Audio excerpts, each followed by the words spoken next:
الأصدقاء الأعزاء، الصديقات العزيزات، مرحبا. آه، الزعيم الكردي عبد الله أوجلان يعاني في تقديري من محنتين، أو إنجاز التعبير، هذا الرجل تجربته تتعرض إلى سخافتين. السخافة الأولى آتية من عبيده أو أتباعه أو مؤيديه أو اللي بيعتبروا أنفسهم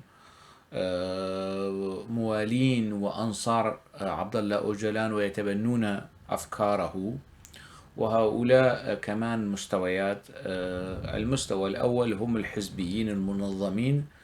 المستوى الثاني هم اللي بيمشوا على رصيف الحزب ومش منتمين. المستوى الثالث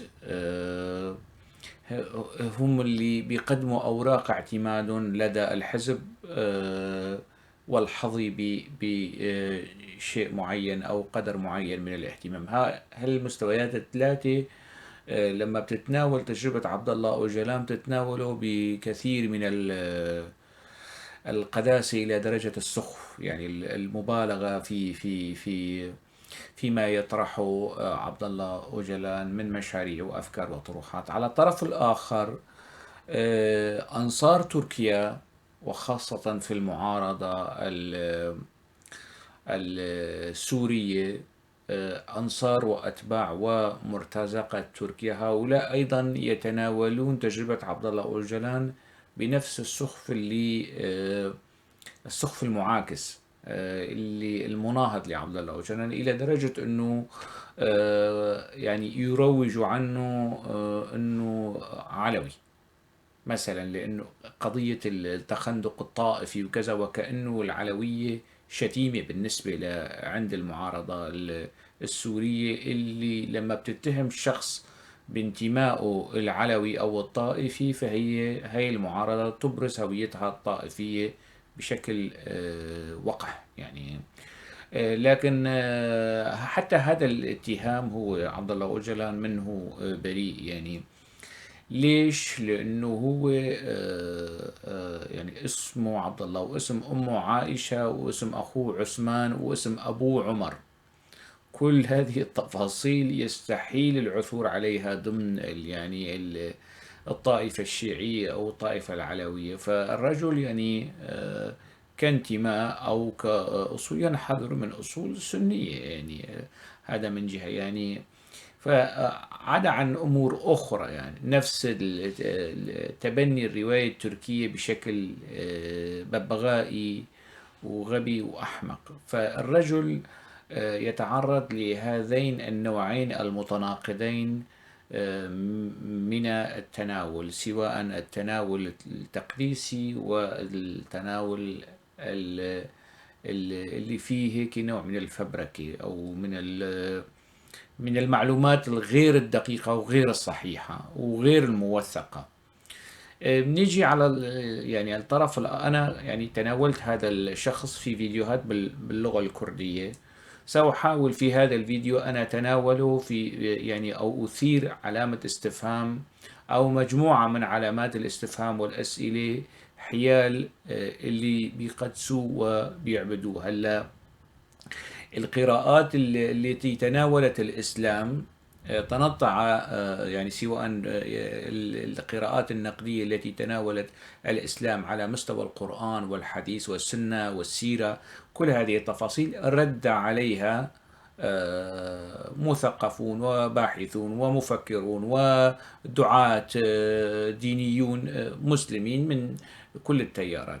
هلا المعني بالرد على هاي الأسئلة هم جماعة أوجلان. طبعا أنا عندما أناقش أو عندما أناقش هيك تفاصيل، آه، العجز والإفلاس الموجود عند هاي الجماعة الحزبية تدفع بعض الأشخاص للتشكيك فيه. ويعني طبعا ما في أجوبة حتى الآن، ما شفت أجوبة هيك منطقية فيها شيء من التوازن والعقل واحترام الذات مش بس احترام الآخر المنتقد أو المختلف. بيبرزوا أمور سخيفة، أمور ما لها علاقة بالنقاش نهائيا. مثلا قبل فترة شفت أنا في بعض صفحات التواصل الاجتماعي وبيبعتوا لي الأصدقاء سكرين شورت عن اللي بيتناولوا أو بيستهدفوني. منهم يعني يتركون الأفكار والأسئلة التي أطرحها جانبا وبيشوا قضية الموضوع الشخصي. والله شانغوسي لا يحمل إجازة جامعية وهو يحمل الإعدادي يعني، أو اسمه ليس هو شانغوسي، اسمه عبد العزيز محمد أوسي. طبعا ربما هيك درجة من السخف في التناول يعني آه، تحرك لدى البعض بعض الاستجابة. ف يعني راح احاول اوضح في هالنقطة يعني. وكأنه يعني اللي بيطرح هيك أسئلة ما بيسأل نفسه انه عبد الله أوجلان هو يحمل الدكتوراه في الفلسفة او علم الاجتماع من السوربون او من اوكسفورد يعني، او من جامعة أنقرة، او يعني شخص لديه تحصيل علمي يعني أكاديمي. هذا السؤال بيطرح نفسه يعني. عبد الله أوجلان درس سنة سنتين جامعة ما كمل أصولا وعرفا ويحمل البكالوريا. وهذا ليس انتقاص من عبد الله أوجلان أنه يحمل البكالوريا أو الابتدائي أو خريج كتاب. البشر لا تقاس على، أو الثقافة لا تقاس على مدى التحصيل العلمي، إنما يعني المقياس الأساس هو الموهبة والقدرة على التفاعل مع الناس عبر الكتابة ومهنية العمل. في كثيرين أنا بعرفهم إنه بيحملوا أطروحات يعني درجة الدكتوراه، ولما بتجي بتحاكيهم بتناقشون يعني ما لهم يعني ما في عمق، ما في خزين. وبالتالي الثقافة طبعا المعيار الأساس هو التراكم من القراءات، ما له علاقة بالتحصيل العلمي يعني. ما بيطرح هيك مسائل غير ناس يعني عاجزين عن المحاججة والنقاش، فبيروحوا لمنطقة أخرى، منطقة أنه ينبغي لمن ينتقد أوجلان أو ينتقد حزبه أن يكون يحصل على إجازة جامعية من الجامعة الفلانية. هذا من جهة. من جهة ثانية الله يرحم أمواتكم، والدي كان اسمه أبو هوشانج. يعني الناس تنادي رغم أنه في لي أخ كان يكبرني سنا وانتقل يعني إلى العالم الآخر، توفي قبل سنتين سياماند يعني. لكن بين أصدقائه والدي كان يكنى بأبو هوشانج، يكنى باسمي. ولأنه أنا مواليد 76 وحافظ الأسد سن مرسوم أو مشروع الحزام العربي ومنع تسجيل المواليد، فالسجل المدني في الدرباسية منع تسجيل الأسماء الكردية، وبالتالي تم تسميتي باسم آخر. لكن أنا حاليا هوشانغ أوسي بعد ما حصلت على الجنسية البلجيكية. يعني الاسم الحقيقي لإلي موجود ضمن سجلات البلجيك كمواطن بلجيكي اسمه هوشانغ أوسي، وانتهى يعني قضية اسمي والله عبد العزيز والأوشنك. المسألة والمشكلة ليست أسماء، المشكلة أفكار. حاولوا إنه تعودوا نفسكم هيك على نقاش على منطق مناقشة الأفكار والآراء. يعني أنا حابب إنه هالفكرة تكون واضحة، وهي واضحة لمن يريد أن يفهم ويكون يعني شوي عنده بديهة وحس وأخلاق. ما بيطرح هيك أفكار، سواء كان يعني كاتب أو نصف كاتب أو كاتبة أو نصف كاتبة. نصي الموجود في الرواية أو في الشعر أو في المقال أو في البحث في الدراسات والبحوث اللي أنا كتبتها هو الفيصل. مستوى العلمي أو الثقافي أو درجة المهنية أو التعامل مع اللغة هو اللي بيحكم، مش قضية التحصيل العلمي أو الشهادة. نعم الشهادة والتحصيل العلمي شيء مهم لا شك، لكن الأساس هو أنا أحيانا بقرأ كتير يعني روايات من ناس معروفين ومشهورين وحملة إجازات جامعية، بشوف عندهم أخطاء على مستوى اللغة، أخطاء على مستوى التقنية والبناء الروائي لا يرتكبها واحد مبتدئ يعني. فهاي المسألة يعني رجاء أنتم يا جماعة الشهادات والتحصيل العلمي والتشكيك في على جنب، أنتم يعني أنتم مستواكم أنه تناقشوا شو عنده شهادات أو شو عنده تحصيل علمي. أما فيما يتعلق بالأفكار، أنا أتمنى الناس تأخذ الموضوع على محمل الجد فيما يتعلق بالنقد السياسي والنقد الفكري فيما يتعلق بتجربة أوجالان. في الآونة الأخيرة يعني تم انتقاد الفلسطينيين على خلفية علاقات ياسر عرفات مع نظام العراق السابق ومقولات ياسر عرفات وكذا. لكن وأنا حكيت في فيديو حول هذا الموضوع، لكن فيما يتعلق بتجربة أوجلان أنا حابب أركز على هاي النقطة والعلاقة مع النظام العراقي السابق. أوجلان كان في حضن النظام السوري، كان عند حافظ الأسد، ومعروف مستوى العداوة بين صدام وحافظ الأسد والبعث السوري والبعث العراقي. ورغم أنه أوجلان لم يكن بحاجة إلى صدام حسين، لم يكن مجبرا، لم يكن مضطرا على فتح قنوات مع النظام العراقي. مع ذلك حاول عبد الله أوجلان فتح قنوات مع النظام العراقي وهو موجود داخل الأراضي السورية ومن دمشق. واللي رفض هاي العلاقات صدام حسين، رفض يتعاون معه أو يستجيب لرغبة عبد الله أوجلان، وهذا منشور نصا. أنا راح أقرأ لكم إياه وسبق نشرته لكن باللغة الكردية، وسأعيد يعني استوجب الأمر أن أكرر ذلك باللغة العربية. هون شو بيقول في حوار مع صحيفة الحياة ردا على سؤال يطرح على عبد الله أوجلان. شو بيقول؟ يعني هل السؤال ما هي علاقاتكم بالعراق؟ أوجلان بيقول ليست هناك علاقات عميقة، هنالك بعض العلاقات.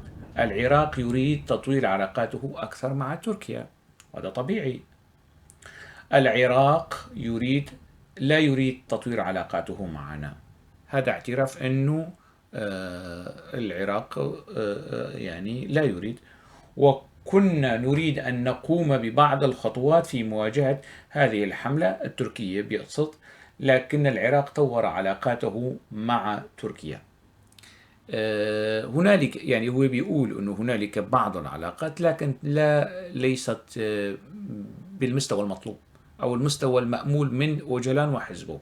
هذا الحوار في صحيفة الحياة بتاريخ 17/1/1998، يعني قبل خروج عبد الله أوجلان من دمشق ب9 أشهر تقريبا، 8 أشهر أو 9 أشهر تقريبا، لأنه أوجلان طلع من دمشق في 10 أكتوبر 98، 10 أو 9 أكتوبر 98. بمعنى شوفوا بالدليل القاطع رغبة أوجلان القوية في فتح قنوات، أنه كنا نريد أن نفتح قنوات لكن العراق لا يريد.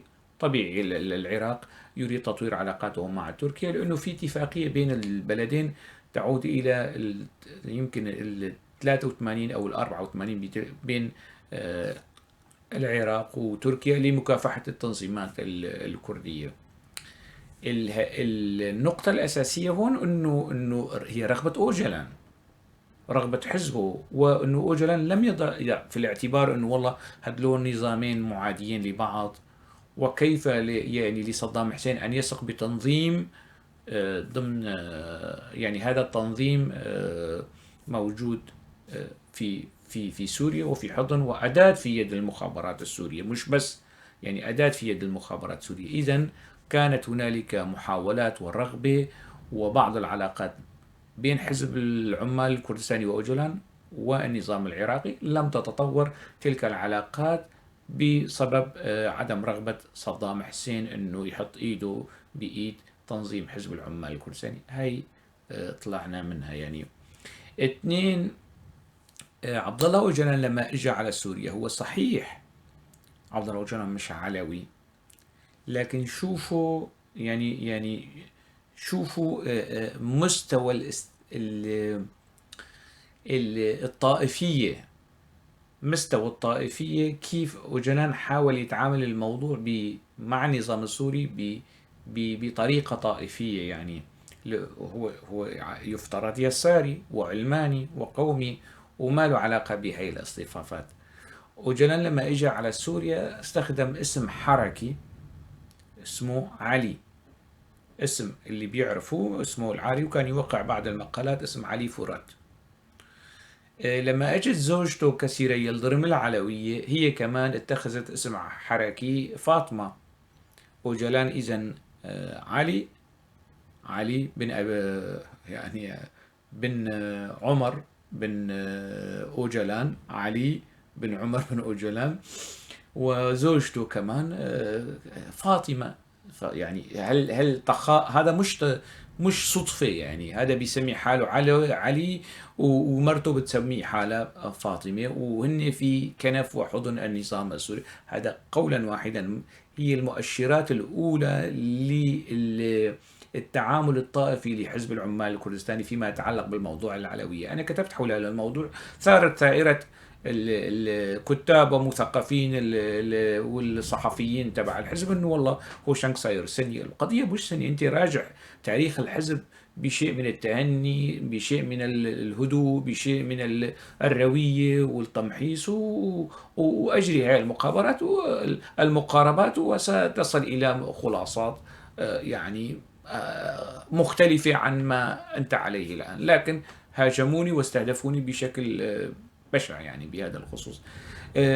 مش بس هيك، يعني أنا ما بعرف إمتى المؤيدين والموالين لعبد الله أوجلان متى سيقتنعوا أن هذا الرجل إنسان، متى سيقتنعوا أنه مثله مثل أي شخص، يعني بيروح على الحمام، بياكل وبيشرب، كان له علاقات نسائية حتى داخل الحزب،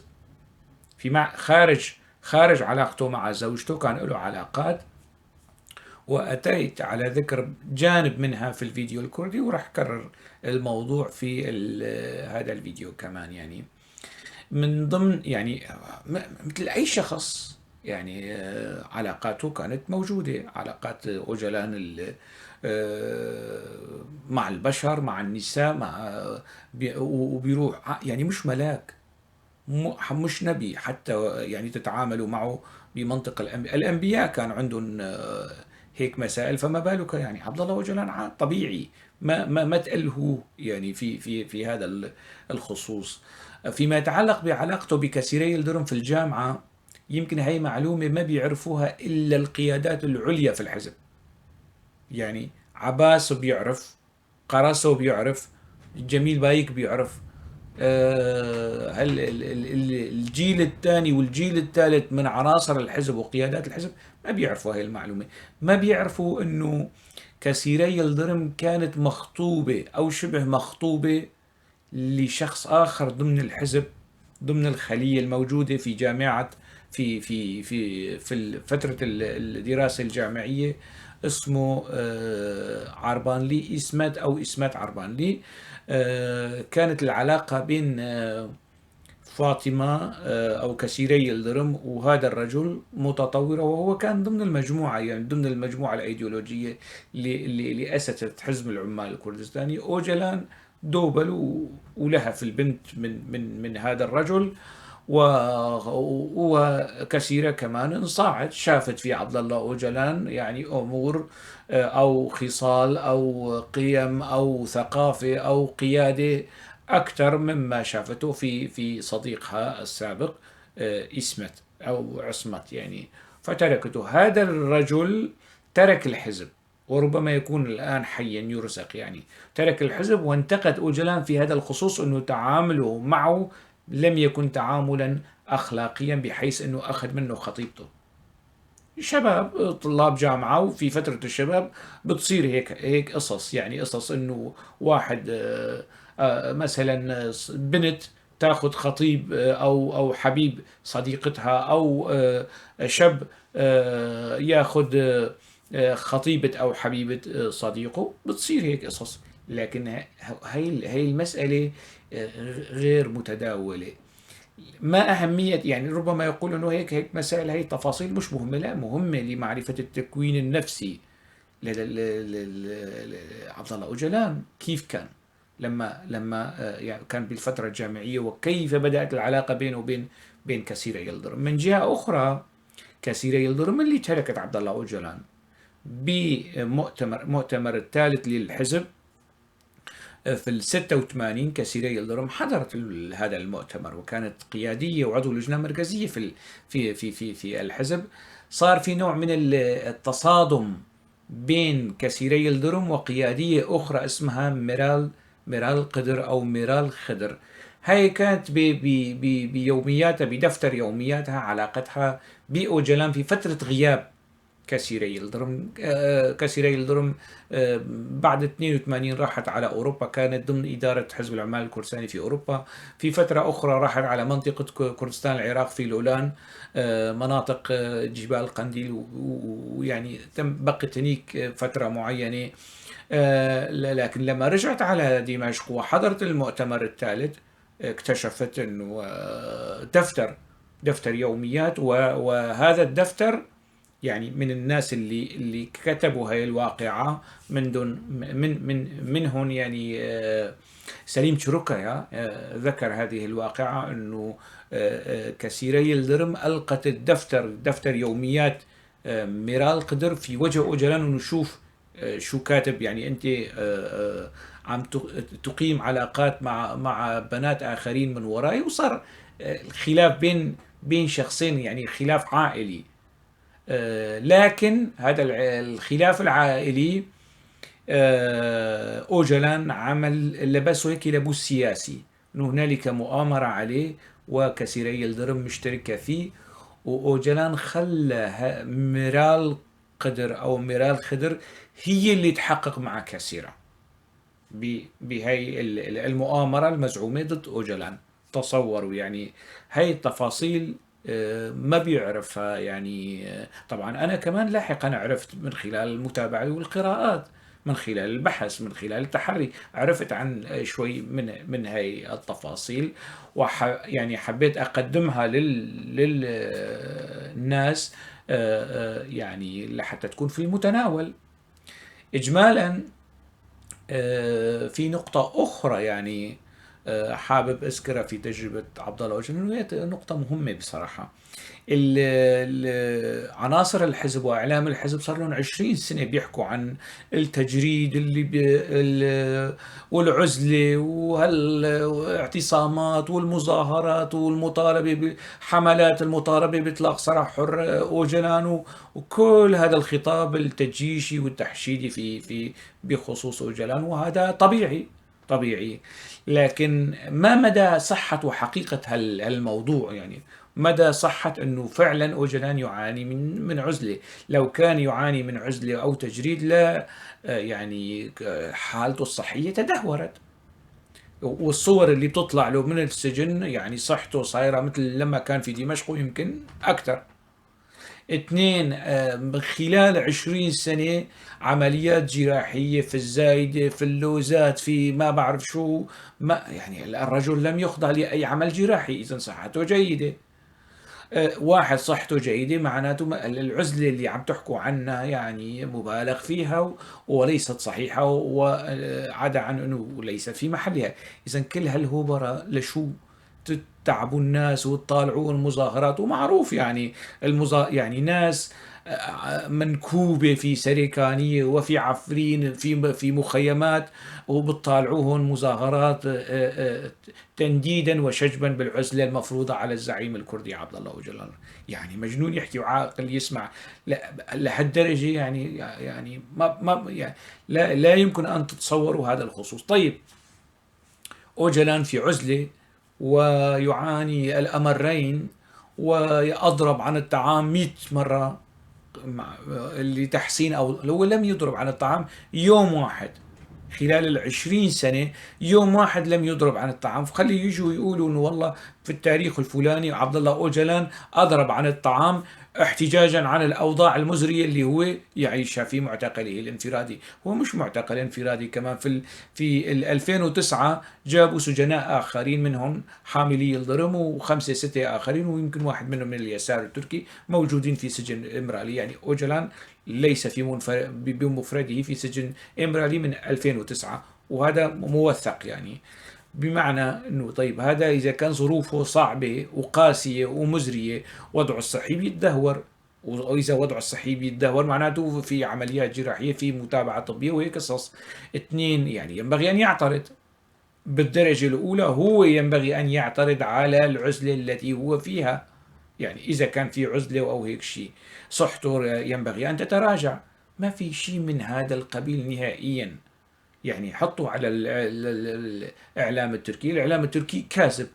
الصور اللي بيطالعها إعلام حزب العمال الكردستاني لزعمه لعبد الله أوجلان توحي وتشير وتؤكد بأنه الرجل صحته منيحة بهذا الخصوص. في نقطة أخرى يعني أنا كنت حابب أذكرها بهذا الخصوص، فيما يتعلق ب وجوده في جزيرة إمرالي. يعني هذا الوجود في الجزيرة إلى أي درجة يحظى بالأمان والحماية في هذا الخصوص. وهي معلومة كمان يمكن قل يعرفوها. في يوم 7 أكتوبر 2006 نشرت صحيفة حرية خبر أنه طائرة مدنية، طائرة هليكوبتر مدنية، حامت فوق جزيرة إمرالي في 2006.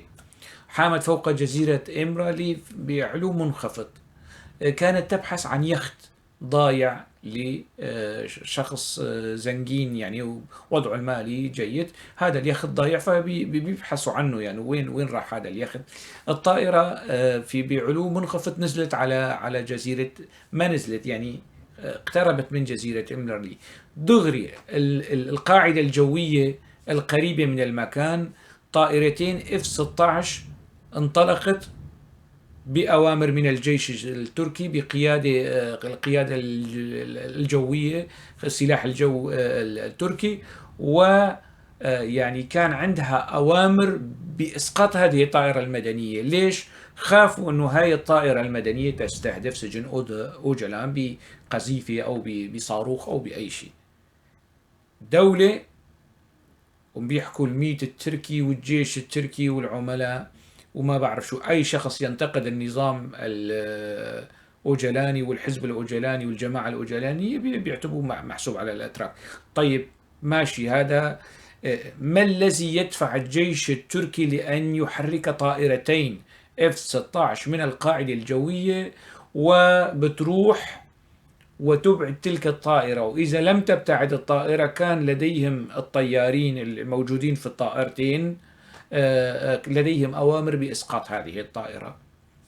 أنتم بتعرفوا قديش كلفت يعني الطائرتين F-16 تقلع من قاعدة جوية وبعدين ترجع وبتحمي وهيك قصص. يعني هاي المسائل العسكريين بيعرفوا. في 2006 في شهر أكتوبر صارت هاي الحادثة ومذكورة، وفي نهاية هذا الفيديو راح أنزل صورة لهالخبر. يعني إذا الرجل محمي من الجو، وأكيد محمي في البحر، لأنه منطقة جزيرة إمرالي منطقة بحرية. أكيد محمي من البحر كمان، محمي من الجيش التركي، محمي من سلاح الجو البحرية التركية والجوية التركية. أوجلان يحظى بهذا القدر من الحماية.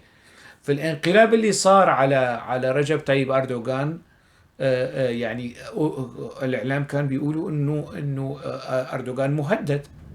إذا حجم الحماية التي يحظى بها عبد الله أوجلان في سجنه هي أعلى بكثير من الحماية التي يحظى بها رجب طيب أردوغان. وضعه قلق.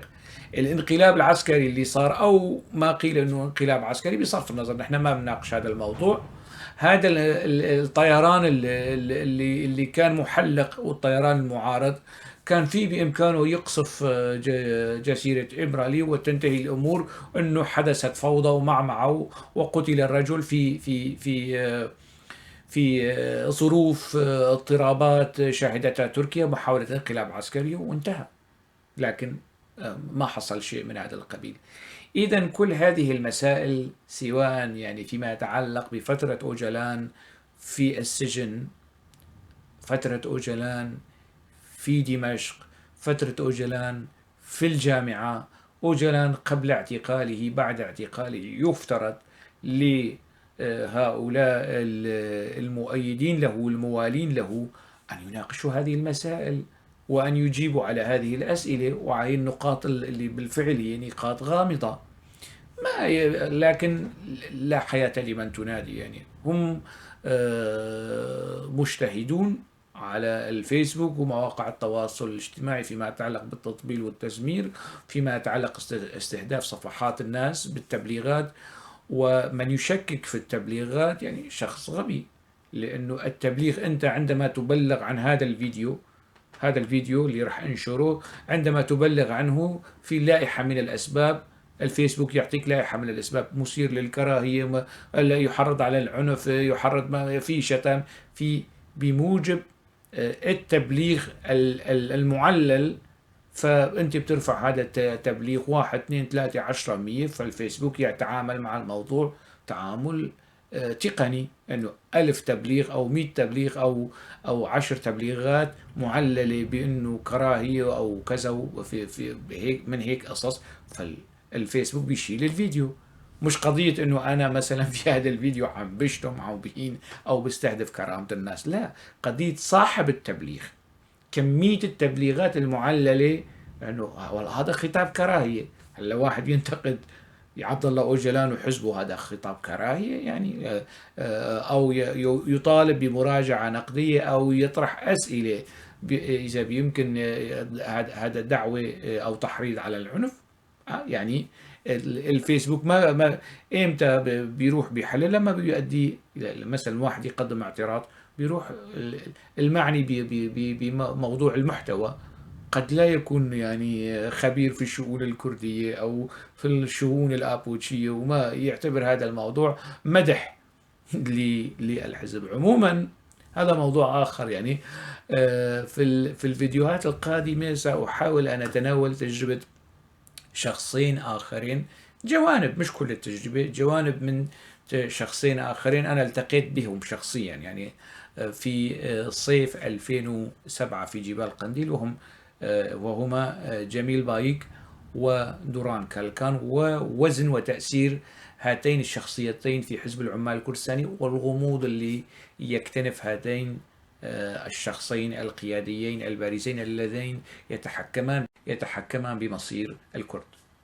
شكرا كثير، ألقاكم على خير.